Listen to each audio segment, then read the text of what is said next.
morning and happy Tuesday 10 at 10. I am your host, Richard Charpentier, and every week we answer questions that are being sent to BAKERpedia. So let's get started. We have somebody asking regarding the pH and stilling and whether or not stilling is important. So stilling of bread creates a lot of waste for all the bakeries every day. And I know understanding how to better control it allows for better economical values where you have less waste and less work, going into it. So stilling and pH is very, it's not directly correlated.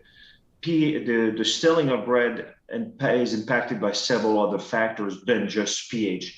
pH will give the flavor, might help with better water absorption of your bread. But first of all, it's like, what flour do you use? Often, in wheat flour, what we have is the high level of amylopectin, which is found in wheat product. And that's what helps control and mitigate the stilling and allow for a longer shelf life. Also, if you use non-wheat type of flour, such as barley. Barley contains high level of beta glucan, which also helps, it's all about water retention within the product. And you have other products like hydrocolloids or different fibers that, flax seeds, maybe people put gums. I've seen people put gums, and that allows you to control the water retention within your product, because stilling is when moisture moves away. So how do you control moisture?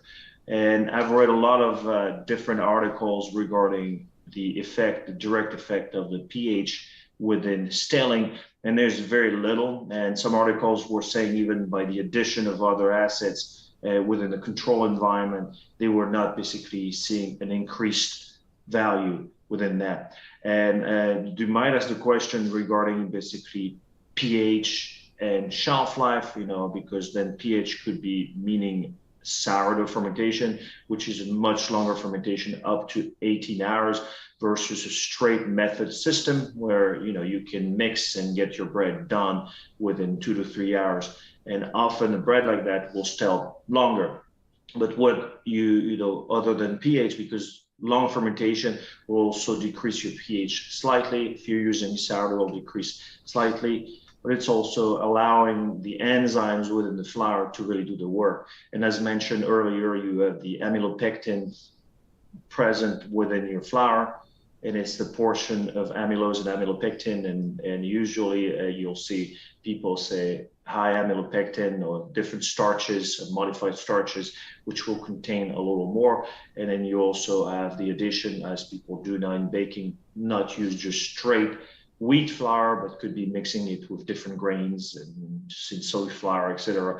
And those could help retain moisture within your product. So I hope I did answer your question on this one. I know it's a little complex, but it could go different ways. But within the few minutes we have, that's basically the best answer that I could get. And another point too, just to if you have longer shelf life, the pH has a stronger, a more beneficial effect on the addition of products like calcium propionate, because you do have a pKa where it's a certain pH that you need to meet in order to have the functionality of the calcium propionate or the propionic acid, which allows you to have a longer shelf life. But thank you for sending the question. So now we only have 2 questions today. Somebody wants to know about the thermal profiling of baking. And they said they've read something on the BAKERpedia site that it is mentioned that above 80% will get more moisture and softer product. How to control and make above 80%. So from the best thing is with oven profiling and then the temperature that you're getting internally, the first thing is to cut your bake time in order to meet the 80%. So if you're baking, I'll give you an example, for your bun and rolls, you're baking for 12 minutes, try it 11 minutes and see where you are at that point.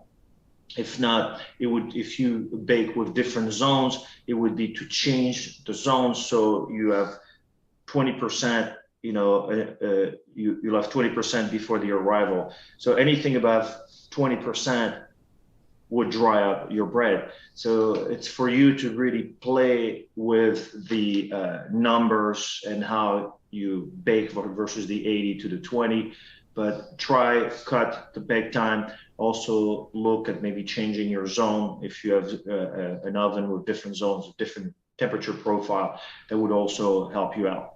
But thank you for the questions. And if any of you are around the California area, come and see us at the Natural Expo West in Anaheim, California, the convention center. Would love to show you products made with hemp and seeds. And then you get to meet us and try the product as well. So you have a wonderful rest of your day and a happy Tuesday. Take care.